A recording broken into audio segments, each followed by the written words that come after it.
والوں سے ٹکرائیں گے۔ اور ذرا غور فرمائیں، مکہ والوں کے تکبر کا یہ عالم تھا کہ جب یہ بدر کی جانب نکل رہے تھے تو اس وقت ان کے ساتھ تو سالوں سامان کی ریل پیل تھی، سواریاں تھیں، جنگجو تھے، زرہیں تھیں، گھوڑے تھے، ساتھ کھانے پینے کے لیے بھی سامان، رقص و سرور کی محافل، شباب و کباب، ناچنے گانے والیاں، راحت کا سارا سامان ابو جہل کے لشکر میں تھا۔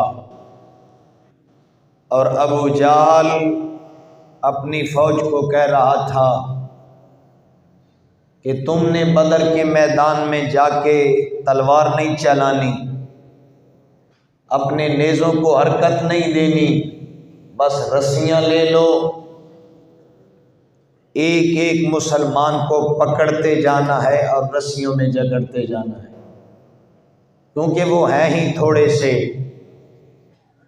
لیکن اسے کیا خبر تھی کہ یہ مٹھی بھر مسلمان وہ ہیں، ادھر یہ سب کچھ تھا اور ادھر صرف 2 گھوڑے تھے، کسی کے ہاتھ میں درانتی ہے، کوئی ہاتھ سے خالی ہے، کسی کے ہاتھ میں لاٹھی ہے،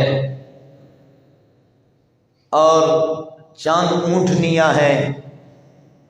خود جس اونٹنی پہ میرا نبی سوار ہوتا ہے، حضور کے ساتھ 2 بندے اور بھی ہیں، کبھی سرکار سوار ہوتے ہیں، کبھی حیدر کرار سوار ہوتے ہیں۔ تو وہاں یہ عالم، اور یہاں تو شراب و کباب تھا، اور ادھر ویسے بھی غربت تھی، اور ساتھ ساتھ مہینہ بھی رمضان المبارک کا تھا۔ دیکھیں نا، تم تو سفر بھی اتنا کر کے نہیں آئے، لیکن تم اتنے تھکے ہوئے محسوس ہوتے ہو، سبحان اللہ بھی مشکل آپ کی زبان سے نکل رہا ہے۔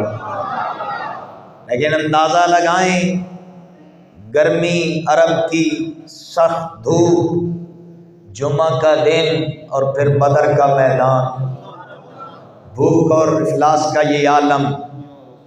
اب ذرا تصور کریں، کریم آقا اپنے غلاموں سے نا ٹیسٹ لینے لگے۔ سرکار نے جناب مقداد کو فرمایا مقداد، کل بدر کے میدان میں میرا ساتھ چھوڑ تو نہیں جاؤ گے؟ اپنے غلاموں سے پوچھا، کیا میرا ساتھ دو گے میدان بدر میں؟ اب سنیے جناب مقداد کے جملے۔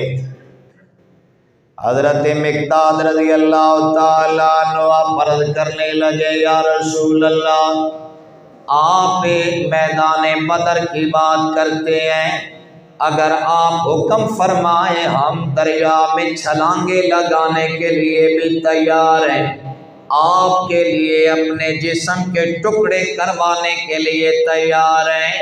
یا رسول اللہ، ہم قوم موسیٰ نہیں ہے جن کو جناب کلیم اللہ نے کہا تھا میری قوم میرا ساتھ دو۔ موسیٰ کلیم اللہ کے غلاموں نے کہا، اذهب انت وربک فقاتلا انا ہاہنا قاعدون۔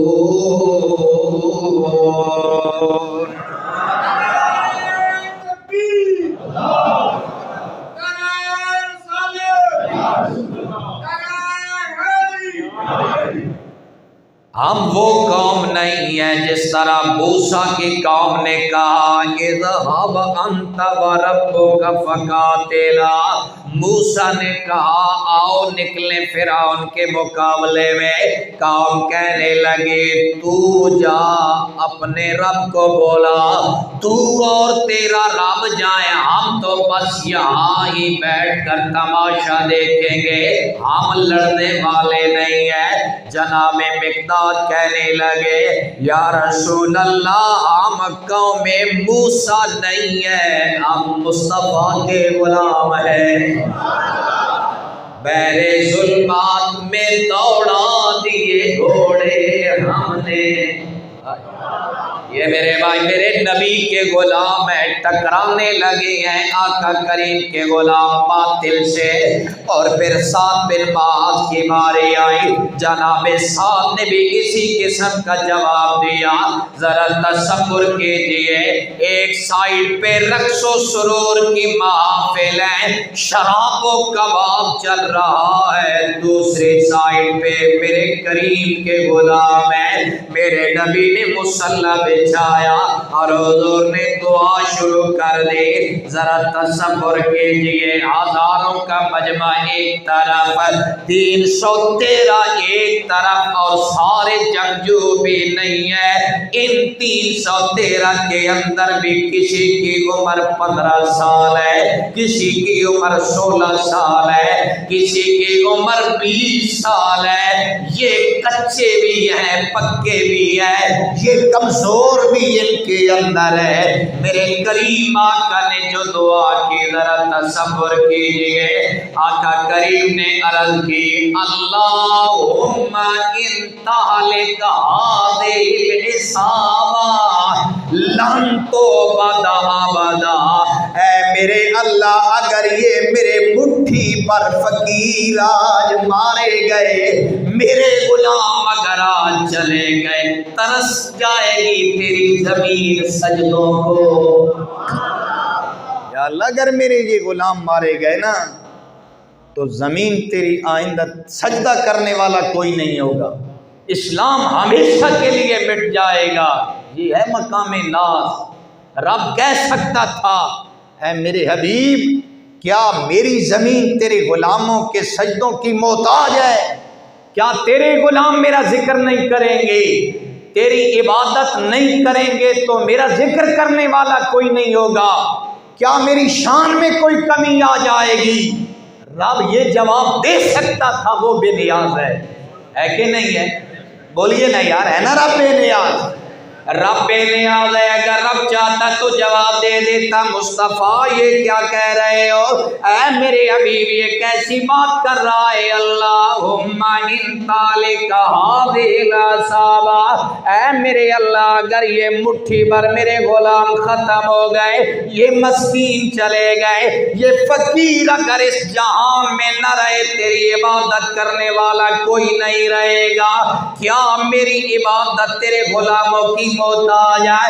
کیا اللہ مصطفیٰ کے غلاموں کا محتاج ہے؟ رب نے یہ جواب نہیں دیا. رب نے اپنے محبوب کے ناز اٹھائے ہیں. فرمایا میرا نبی مکہ میں ناز پہ آ کے بات کر رہا ہے، حق اور دایا سمجھ کے بات کر رہا ہے. فرمایا میرے حبیب تو فکر نہ کر، اگر یہ تھوڑے ہیں تو کوئی بات نہیں ہے.